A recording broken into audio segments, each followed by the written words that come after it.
नमस्कार मित्रों, एक बार फिर से स्वागत है आपका। और मैं आपके लिए लेकर हाजिर हूँ Kumar Gaurav current affair class notes. जी हाँ दोस्तों, आज हम आपसे बात करेंगे 18 दिसंबर 2021 के top most important current affair notes पर। जी हाँ दोस्तों, आज हम आपके लिए बहुत ही शॉर्ट रूप से सभी क्वेश्चनों को समझाने वाले हैं और एक एक क्वेश्चन को बताने वाले हैं। तो बस आपको वीडियो को अंत तक देखना है और एक बार कमेंट बॉक्स में मुझे बताना है कि आज की वीडियो आपको कैसी लगी, आज की वीडियो का टॉपिक आपको पसंद आए या नहीं आए। ठीक है दोस्तों, तो आइए शुरुआत करते हैं आज के हमारे पहले क्वेश्चन की। और पहला ही क्वेश्चन हमारी परीक्षा की दृष्टि से बेहद इंपॉर्टेंट है। पहला क्वेश्चन पूछा गया है, आत्मनिर्भर भारत रोजगार योजना यानी AVRY के तहत लाभार्थियों की सूची में सबसे शीर्ष स्थान पर कौन सा राज्य है। तो दोस्तों आपको बता दें कि एक आत्मनिर्भर भारत रोजगार योजना स्टार्ट की गई थी। कब? तो नवंबर 2020 में यह योजना स्टार्ट की गई थी। ठीक है, और इसके तहत बताया गया था कि कर्मचारी भविष्य निधि संगठन यानी EPFO यानी वे सभी कर्मचारी यानी ऐसे कर्मचारियों के संगठन जो 15,000 रुपये से कम मजदूरी प्राप्त करते हैं, ऐसे सभी कर्मचारियों को 24% छूट देने की सुविधा इस योजना के अंतर्गत दी गई थी। ठीक है दोस्तों, यानी कि आत्मनिर्भर भारत रोजगार योजना के तहत दी गई थी। और इसी में सबसे पहला स्थान जो आया है वह किसका आया? महाराष्ट्र का। और सेकंड स्थान पर रहा है इसमें तमिलनाडु। ठीक है, तो यह क्वेश्चन आपको याद रखना है, काफ़ी इंपॉर्टेंट क्वेश्चन है। आपसे सीधा सीधा ऐसा पूछा जाएगा कि आत्मनिर्भर भारत रोजगार योजना की शुरुआत कब की गई थी। तो नवंबर 2020 में कोविड काल में इसकी शुरुआत की गई थी। और इसी के लिए जो लाभार्थियों की सूची है इसमें सबसे पहले स्थान पर आया है महाराष्ट्र। ठीक है, याद रखेंगे। अब महाराष्ट्र से संबंधित कुछ बातें हैं जो मैं आपको बताना चाहता हूँ और यह आपके लिए सीधे सीधे इंपॉर्टेंट हैं। इसी में आपसे पूछा गया है कि कोयना बांध, तो ये कोयना बांध कोयना नदी पर कहाँ पर? महाराष्ट्र में ही है। वहीं पर आपको बता दें लोनार झील जो अपना रंग बदलती है और इसका रंग गुलाबी रंग का हो जाता है, इसका नाम है लोनार झील। और यह भी कहाँ पर? तो महाराष्ट्र में ही पाई जाती है। लावड़ी नृत्य और तमाशा नृत्य, यह महाराष्ट्र के ही दो नृत्य हैं जो काफ़ी फेमस नृत्य हैं और परीक्षक के बेहद इम्पोर्टेंट और सबसे प्रिय सवाल हैं। ठीक, तो इसे आप याद रखिएगा, तमाशा और लावणी महाराष्ट्र के नृत्य हैं। वहीं पर आपको बता दें कि करंट अफेयर संबंधित क्वेश्चन है कि हाल ही में बाड़ा कोलम और सफ़ेद प्याज जो कि GI टैग प्रदान किया गया था, यह किसे? महाराष्ट्र को ही प्रदान किया गया था। तो यह हमारा आज का पहला क्वेश्चन था। बढ़ते हैं क्वेश्चन नंबर सेकंड की ओर। यह भी काफ़ी इंपॉर्टेंट है और इसमें आपको बहुत सारी जानकारी मैं देने वाला हूँ। पूछा गया है कि प्रतिष्ठित SGFI के द्वारा एक पुरस्कार दिया जाता है। नहीं, कई प्रकार के वैसे तो पुरस्कार दिए जाते हैं, उन सभी के बारे में आपसे चर्चा करूंगा, लेकिन एक प्रमुख पुरस्कार है जो दिया गया है पदक 2021 पुरस्कार। तो यह किसे दिया गया है? सुनील गावस्कर को। और इसी के अंतर्गत यदि हम बात करें कि स्पोर्ट्समैन ऑफ द ईयर 2021 किसे बनाया गया है, तो नीरज चोपड़ा। नीरज चोपड़ा को आप भली भांति जानते होंगे। इन्होंने टोक्यो पैरालंपिक में भारत के लिए 2020 टोक्यो ओलंपिक में गोल्ड मेडल दिया था। और इनका खेल कौन सा है? तो भाला फेंक। ठीक है, आपको याद रखना है। इन्हीं के जब इन्होंने 7 अगस्त 2021 को भाला फेंक कर भारत के लिए गोल्ड जीता था, उसी दिन को भाला फेंक दिवस के रूप में भी मनाते हैं। तो आपको याद रखना है 7 अगस्त को क्या मनाते हैं? भाला फेंक दिवस। इसी के साथ क्वेश्चन नंबर इसी में और है कि sport women of the year, तो यह कौन चुनी गई है? तो आपको बता दें यह मीराबाई चानू, और इन्होंने भी भारत के लिए एक पदक जीता था। नेक्स्ट है टीम ऑफ द ईयर, तो यह टीम ऑफ द ईयर कौन है? यह हॉकी है और इसने टोक्यो ओलंपिक में क्या जीता था? कांस्य पदक जीता था। ठीक है, आपको याद रखना है। अब कुछ संबंधित प्रश्न जो सीधे सीधे करंट अफेयर से संबंधित है और इस क्वेश्चन से रिलेटेड है, तो इन्हें आप देख लीजिए और इन क्वेश्चन का एक बार रिवीजन कर लीजिए। जैसे कि पूछा गया है नवंबर प्लेयर ऑफ द मंथ, यानी आपको पता है कि ICC के द्वारा एक नया अवार्ड स्टार्ट किया गया था और इस अवार्ड का नाम था प्लेयर ऑफ द मंथ। तो जनवरी से लेकर आपको बता दें जनवरी में भी दिया गया था और नवंबर का दिया गया है किसे? तो डेविड वार्नर। यह किसके खिलाड़ी हैं? तो ऑस्ट्रेलिया के खिलाड़ी हैं और इन्हें प्लेयर ऑफ द मंथ नवंबर का बनाया गया है। वहीं पर आपको याद रखना है कि एक ही मैच में 10 विकेट लेने वाले खिलाड़ी बने हैं हाल ही में, तो ये कौन है? एजाज पटेल। यह न्यूजीलैंड के खिलाड़ी हैं। बेसिकली यह भारतीय मूल के थे और इनका संबंध कहाँ से था? महाराष्ट्र से। ठीक है, और इन्होंने ये किसके खिलाफ विकेट लिए हैं? तो भारत के खिलाफ इन्होंने यह एक ही मैच में 10 विकेट लिए हैं। ठीक, वहीं पर आपको याद रखना है नेक्स्ट क्वेश्चन, मेजर ध्यानचंद खेल रत्न पुरस्कार। तो मेजर ध्यानचंद खेल रत्न पुरस्कार यह 12 खिलाड़ियों को दिया गया है और इसमें एकमात्र क्रिकेटर हैं जिनका नाम है मिथाली राज। इन्हें यह मेजर ध्यानचंद खेल रत्न पुरस्कार दिया गया है। जिसकी इनामी राशि कितनी है, 25 लाख रुपए।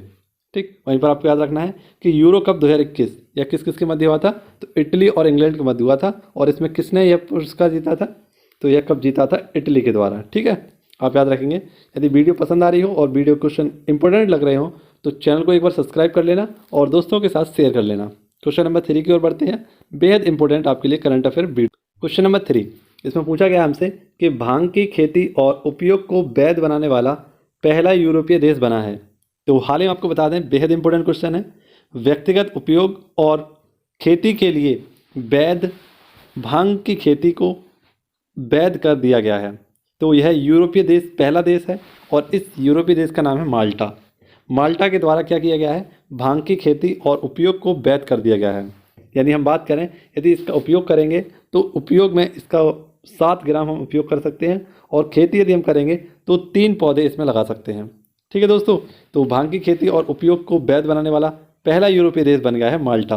तो बेहद इंपॉर्टेंट यह क्वेश्चन है आपके लिए, यह आपकी आगामी परीक्षाओं में पूछा जा सकता है, इसे आप याद रखना। एक इंपॉर्टेंट क्वेश्चन है जिसे याद रखना है, यूरोपियन यूनियन का मुख्यालय। तो आपको बता दें, यूरोपियन यूनियन का मुख्यालय कहाँ पर है, ब्रुसेल्स, जो कि बेल्जियम की राजधानी है। यह यहाँ पर ही स्थित है। यहीं पर नाटो का मुख्यालय भी स्थित है, यह भी आपको याद रखना है। ठीक है, नेक्स्ट क्वेश्चन देखते हैं। क्वेश्चन नंबर 4 बेहद इंपॉर्टेंट है। यदि वीडियो पसंद आई हो तो लाइक और दोस्तों के साथ शेयर करना ना भूलें। और यदि वीडियो पसंद आ रही हो, इसमें कोई भी कमी लग रही हो तो एक बार कमेंट बॉक्स में आप अवश्य बताएं। क्वेश्चन नंबर 4 देखते हैं। पूछा गया है, लद्दाख का पहला FM रेडियो स्टेशन कहाँ पर लॉन्च हुआ है। तो आपको बता दें कि FM रेडियो लद्दाख का पहला कहाँ पर, तो यह लेह में लॉन्च किया गया है। ठीक है, कहाँ पर, लेह में। और यह कहाँ पर, कहाँ किस किस के लिए वर्क करेगा, तो लेह और कारगिल के लिए यह FM रेडियो स्टेशन कार्य करने वाला है। और इस FM रेडियो स्टेशन का नाम है टॉप 91.9, यह इसका नाम रखा गया है। ठीक है, यहाँ पर हम बता दें कि FM का मतलब क्या होता है, तो फ्रिक्वेंसी मॉड्यूलेशन। क्या होता है इसका मतलब, फ्रिक्वेंसी मॉड्यूलेशन। और भारत में FM की शुरुआत कब की गई थी, तो 1977 में भारत में FM की शुरुआत की गई थी। ठीक है, तो यह क्वेश्चन आपको याद रखना है, यह भी आगामी परीक्षाओं के लिए बेहद इंपॉर्टेंट क्वेश्चनों में से एक है। ठीक है, अब कुछ प्रश्न मैं आपके लिए लेकर आया हूँ जो लद्दाख से संबंधित हैं और सीधे सीधे आपकी परीक्षा में पूछे जा सकते हैं। तो इन क्वेश्चनों को आप एक बार अवश्य देखें और बताएं कि क्या यह क्वेश्चन आपकी परीक्षा में इनमें से कोई भी क्वेश्चन फंसा है तो एक बार कमेंट बॉक्स में मुझे अवश्य बताएं, क्योंकि यह क्वेश्चन परीक्षक के बेहद प्रिय क्वेश्चन है। तो आप देख सकते हैं, पहला क्वेश्चन हमारा, सिंधु केंद्रीय विश्वविद्यालय। तो बजट 2021-22 में इसकी घोषणा की गई थी और लद्दाख में यह स्थापित किया गया था। ठीक है, नेक्स्ट देख सकते हैं आप, दुनिया की सबसे ऊंची मोटर योग्य सड़क बनाने का BRO को गिनीज वर्ल्ड रिकॉर्ड प्रमाण पत्र दिया गया था। यानी आपको बता दें कि दुनिया की सबसे ऊंची मोटर योग्य सड़क बनाने का रिकॉर्ड किसके पास था, BRO के पास।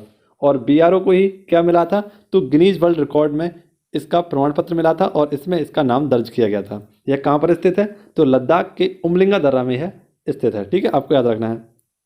क्वेश्चन है एक और संबंधित है कि रेजांगला में वॉर मेमोरियल का उद्घाटन, तो यह भी कहाँ पर किया गया था, लद्दाख में। किसके द्वारा इसका उद्घाटन किया गया था, तो राजनाथ सिंह रक्षा मंत्री जी के द्वारा इसका उद्घाटन किया गया था।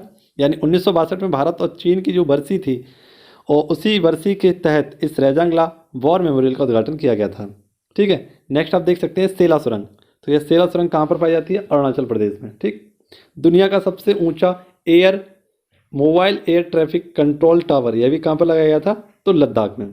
ठीक है, इसी के साथ एक और क्वेश्चन आपको याद रखना है कि पहले हिमालयन फिल्म फेस्टिवल का आयोजन भी कहाँ पर किया गया था, तो यह लद्दाख में ही किया गया था। ठीक, सारे क्वेश्चन काफ़ी इंपॉर्टेंट थे ये, जो कि लगभग लद्दाख से संबंधित थे और यह क्वेश्चन आपसे पूछे जा सकते हैं। तो इन्हें भी आप इंपॉर्टेंट रूप से तैयार कर लें और इन्हें एक जगह लिख लें। बेहद इंपॉर्टेंट क्वेश्चन है करंट अफेयर की दृष्टि से और न्यू स्टैटिक जीके की दृष्टि से। ठीक है, क्वेश्चन नंबर नेक्स्ट की ओर बढ़ते हैं। अगला क्वेश्चन भी हमारा बेहद इंपॉर्टेंट है और आपको बता दें कि क्वेश्चन में पूछा गया है कि अस्कोट वन्यजीव अभ्यारण्य चर्चा में है। तो अस्कोट एक वन्यजीव अभ्यारण्य है और यह चर्चा का विषय इसलिए बनाया हुआ है क्योंकि इसे इको सेंसिटिव जोन घोषित कर दिया गया है। क्योंकि यहाँ पर जो कस्तूरी मृग पाया जाता है यह काफ़ी ऐसा मान लीजिए कि बहुत ही दिक्कत में है ना। यानी इसका बहुत ही ज़्यादा शिकार किया जाता है, जिसके कारण इसकी प्रजाति लुप्त होने की कगार पर है। और इसी के चलते इस वन्यजीव अभ्यारण्य को क्या कर दिया गया है, तो इको सेंसिटिव जोन घोषित कर दिया गया है। यह कहाँ पर, तो उत्तराखंड के पिथौरागढ़ में यह स्थित है। ठीक है, इसीलिए आपको इसे याद रखना है, यह चर्चा का विषय बना हुआ है। तो इससे आपका क्वेश्चन पूछा जा सकता है, ठीक है, कि इको सेंसिटिव जोन घोषित किए जाने वाला भारत का पहला वन्य जीव अभ्यारण्य कौन सा है। इस प्रकार से आपसे क्वेश्चन पूछा जा सकता है, तो आपको इसे तैयार करना है। तो यह कहाँ पर, उत्तराखंड पिथौरागढ़ में स्थित है। नेक्स्ट क्वेश्चन है, और यह भी काफ़ी बेहद इंपॉर्टेंट क्वेश्चन है। इसमें भी आपको बहुत सारी जानकारी दूंगा जो गोवा से संबंधित होगी और आपकी परीक्षा में पूछी जा सकती है। तो इसे आप एक जगह नोट डाउन कर लीजिए और लिख लीजिए ऐसे सभी प्रश्नों को जो सीधे सीधे परीक्षा में पूछे गए हैं और आगामी परीक्षाओं में पूछे जाएंगे, ठीक है। तो पूछा गया है कि गोवा मुक्ति दिवस, तो गोवा मुक्ति दिवस कब मनाते हैं। तो सबसे पहले इसके हम आंसर की बात कर लेते हैं। तो 19 दिसंबर को क्या मनाते हैं, गोवा मुक्ति दिवस मनाते हैं। क्योंकि आपको बता दें कि 1510 में पुर्तगालियों ने गोवा पर कब्जा कर लिया था।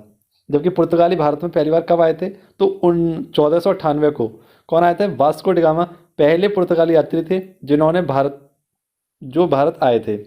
लेकिन इन्होंने कब कब्जा कर लिया पूर्णतः, गोवा पर। तो 1510 में इन्होंने गोवा पर पूर्णतः कब्जा कर लिया था और स्वतंत्रता प्राप्ति के बाद तक यह गोवा को छोड़कर नहीं जा रहे थे। इसीलिए एक ऑपरेशन चलाया गया और इस ऑपरेशन का नाम रखा गया था ऑपरेशन विजय, जो कब चलाया गया था, तो 19 दिसंबर 1961 को। और इसी दिन पुर्तगाली भारत को छोड़कर गए थे। और इसी दिन को किस रूप में मनाते हैं, तो गोवा मुक्ति दिवस के रूप में मनाते हैं, ठीक है। और इसके अब 60 वर्ष पूर्ण हो चुके हैं, ठीक है। और इस वर्षगांठ को क्या कहा गया है, हीरक जयंती। किस नाम से समझाया जाएगा, हीरक जयंती के नाम से इसे पुकारा जाएगा, ठीक। वहीं पर यदि हम बात करें कि गोवा मुक्ति दिवस तो कब मनाते हैं, 19 दिसंबर को, है ना। अब इसी के तहत आपको समझना है कि गोवा को पूर्ण राज्य का दर्जा कब दिया गया था, तो 30 मई 1987 को। कब, 30 मई 1987 को गोवा को पूर्ण राज्य का दर्जा दिया गया था। और 30 मई को ही क्या मनाया जाता है, तो गोवा दिवस मनाया जाता है। तो इन दोनों प्रश्नों को आपको याद रखना है। गोवा मुक्ति दिवस कब मनाते हैं, तो 19 दिसंबर को मनाते हैं। जबकि गोवा दिवस कब मनाते हैं, तो यह 30 मई को मनाते हैं, ठीक। वहीं पर आपको एक और क्वेश्चन याद रखना है कि विजय दिवस, तो विजय दिवस कब मनाते हैं, तो यह आपको बता रहा है 16 दिसंबर को मनाते हैं। क्योंकि 16 दिसंबर 1971 को पाकिस्तान से बांग्लादेश को आज़ाद कराया गया था, ठीक है। नेक्स्ट अब हम बात करते हैं अन्य क्वेश्चनों की, जैसे तंबाकू की खेती। तो पुर्तगालियों ने ही क्या दिया था, भारत को तंबाकू की खेती दी थी। यानी यह किसकी देन है, तंबाकू, तो पुर्तगालियों की देन है। बात करें यदि कि पुर्तगालियों का जो पहला गवर्नर था, यानी जो वास्तविक संस्थापक था, वो कौन था, तो अबुलवर्क था, ठीक है। इसी के साथ एक नेक्स्ट क्वेश्चन आपको याद रखना है कि ब्लू वाटर पॉलिसी, तो यह किसके द्वारा, यह इसके गवर्नर, इसका नाम है फ्रांसिस डी अल्मीडा। इसके द्वारा गोवा में क्या किया गया था, तो वाटर पॉलिसी चलाई गई थी, ठीक है। Blue water policy Francis de Almeida के द्वारा चलाई गई थी। गोवा ही हमारा रैबिज मुक्त और हर घर जल देने वाला पहला राज्य है, ठीक है। और यह क्षेत्रफल की दृष्टि से सबसे छोटा राज्य है। तो इतने सारे फैक्टों के साथ आपको यह बेहतरीन क्वेश्चन याद रखना था और इससे बनने वाले सभी क्वेश्चनों की मैं गारंटी आपसे लेता हूं, ठीक है। यह क्वेश्चन एक ना एक क्वेश्चन इनमें से आपसे पूछा जाएगा। आप यदि किसी भी कॉम्पिटेटिव एग्जाम की या किसी भी वनडे एग्जाम की तैयारी कर रहे हैं, तो इनमें से आपका एक क्वेश्चन 100% फंसने वाला है। देखते हैं नेक्स्ट क्वेश्चन, और नेक्स्ट क्वेश्चन भी आपकी परीक्षा की दृष्टि से बेहद इंपॉर्टेंट है। पूछा गया है कि किस राज्य को नेशनल एनर्जी कंजर्वेशन अवार्ड से सम्मानित किया गया है। किस राज्य को हाल ही में नेशनल एनर्जी कंजर्वेशन अवार्ड से सम्मानित किया गया था, तो यह किया गया है राजस्थान को।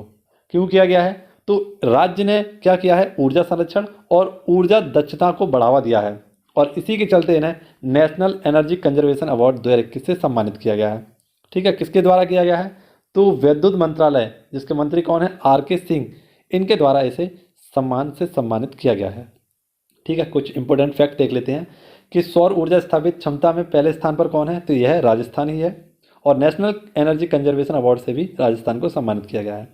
राजस्थान ने ही सभी के लिए मुफ्त स्वास्थ्य बीमा योजना उपलब्ध कराई थी, जिसका नाम था चिरंजीवी योजना। यह भी किसकी है, तो राजस्थान सरकार की ही है, ठीक है। बढ़ते हैं नेक्स्ट क्वेश्चन की ओर। इस क्वेश्चन को आप नोट डाउन कर लीजिएगा। यह क्वेश्चन आपकी परीक्षा की दृष्टि से बेहद इंपॉर्टेंट है, क्योंकि मैं आपको इसमें बताऊंगा कि विवाह संबंधित जितने भी अब तक बदलाव हुए हैं उन सभी डेटों के बारे में आपको बताने वाला हूं और इसी के साथ आपको करंट अफेयर क्वेश्चन को भी समझाने वाला हूं। तो पूछा गया है कि केंद्रीय मंत्रिमंडल ने लड़कियों की शादी की उम्र 18 से बढ़ाकर कितने वर्ष करने का प्रस्ताव पारित किया है। तो आपको बता दें किसके द्वारा, केंद्रीय मंत्रिमंडल के द्वारा लड़कियों की शादी की उम्र को 18 से बढ़ाकर 21 वर्ष करने का प्रस्ताव पारित किया है, ठीक है। और यह किसकी समिति की सिफारिश पर, तो आपको बता दें जया जेटली समिति की सिफारिश पर यह बात कही गई है कि लड़कियों की उम्र 18 से बढ़ाकर 21 वर्ष कर देनी चाहिए और इस प्रस्ताव को पारित भी कर दिया गया है। ठीक है, यह क्वेश्चन तो आपको याद रखना क्योंकि यह करंट अफेयर से संबंधित है। वहीं पर आपको याद रखना है कि वोट डालने की उम्र 21 से 18 वर्ष किस संविधान संशोधन के द्वारा की गई थी। तो आपको बता दें 21वें संविधान संशोधन 1989 के तहत, कौन से 61वें संविधान संशोधन 1989 के तहत 21 वर्ष से 18 वर्ष वोट डालने की उम्र की गई थी। ठीक है, अब जो विवाह की आयु थी यह कब कब इसमें बदलाव हुआ है, ये सारी डेट मैं आपके लिए लिख कर लेकर आया हूँ। तो सबसे पहले 1927 में विवाह की डेट क्या थी, 12 वर्ष थी और इसे बदलकर 1929 में किस एक्ट के तहत, शारदा एक्ट के तहत इसे 14 वर्ष कर दिया गया। वहीं पर आपको बता दें कि 1978 में यह उम्र कब कर दी गई थी, तो 18 वर्ष। ठीक है, 18 वर्ष यह उम्र कर दी गई थी। वहीं पर आपको लास्ट ये याद रखना है कि 2006 में, ठीक है, बाल विवाह प्रतिबंध कर दी गया और 2006 से शादी की उम्र कितनी कर दी गई थी, तो 18 वर्ष। अब 2021 और 22 में यह निर्णय लिया गया है, निर्णय अभी नहीं कह सकते, लेकिन उम्र बढ़ाने की बात की गई है और 18 से 21 वर्ष करने की बात कही गई है। तो जितने भी विवाह संबंधित ये जितने भी फैक्ट थे आपको नोट डाउन करने हैं। ठीक है, जो कि आपके लिए बेहद इंपॉर्टेंट है, आपको यह जानने जरूरी हैं। ठीक है, बढ़ते हैं नेक्स्ट क्वेश्चन की ओर। क्वेश्चन में पूछा गया है 4 रनवे वाला देश का पहला हवाई अड्डा कौन सा है। तो 4 रनवे वाला भारत का पहला जो हवाई अड्डा है उसका नाम है इंदिरा गांधी हवाई अड्डा और यह कहाँ पर है, तो यह है दिल्ली में। ठीक है, नेक्स्ट हमारा रूल ऑफ एक्सीलेंस अवार्ड। तो हाल ही में रोल ऑफ एक्सीलेंस अवार्ड यह किसे दिया गया है, तो कोच्चि एयरपोर्ट जो कि केरल का है इसे सम्मानित किया गया है। उत्तर प्रदेश 5 अंतर्राष्ट्रीय हवाई अड्डा वाला पहला राज्य बन गया है। ठीक है, वहीं पर आपको याद रखना है कि इमरजेंसी एयर ट्रिप कहाँ पर, तो बाड़मेर राजस्थान में यह बनाई गई है और यह 3 किलोमीटर लंबी एयर ट्रिप है। ठीक है, क्वेश्चन नंबर 10 बेहद इंपॉर्टेंट है आपके लिए और इसमें भी आपको यह क्वेश्चन याद रखना है। आगामी परीक्षाओं में परीक्षक का सबसे इंपॉर्टेंट और प्रिय क्वेश्चन यह साबित होगा, जो जिसका आंसर आप टिक कर चुके होंगे।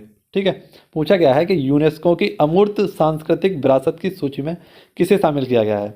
तो हाल ही में आपको बता दें कि अमूर्त सांस्कृतिक जो सूची है इसमें 14वां जो नया अमूर्त सांस्कृतिक विरासत में शामिल किया गया है वह है दुर्गा पूजा।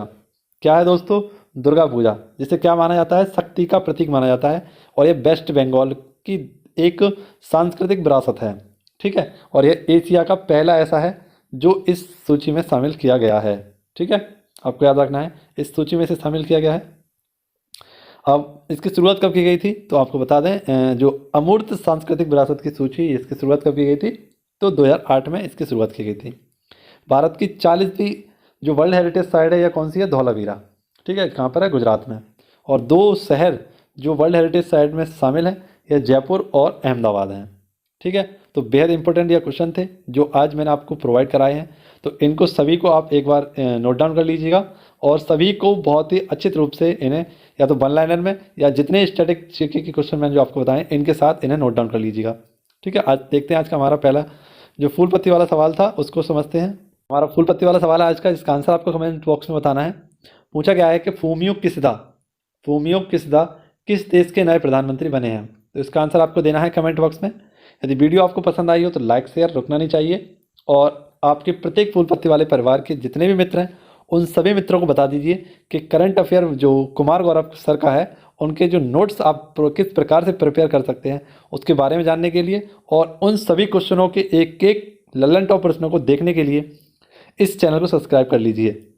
ठीक है, तो आशा करता हूँ आप इस वीडियो को जरूर शेयर करेंगे और अपने सभी मित्रों के पास तक इस फूल पत्ती वाले परिवार के रसगुल्ले की जो मेहनत है उसको आप शेयर करेंगे। ठीक है, तो बस आपसे इतना ही कहना है। वीडियो पसंद आई हो तो लाइक शेयर और सब्सक्राइब करना ना भूलें। ठीक है, मिलेंगे नेक्स्ट वीडियो में, तब तक के लिए घर पर रहें, सुरक्षित रहें। जय हिंद, जय भारत।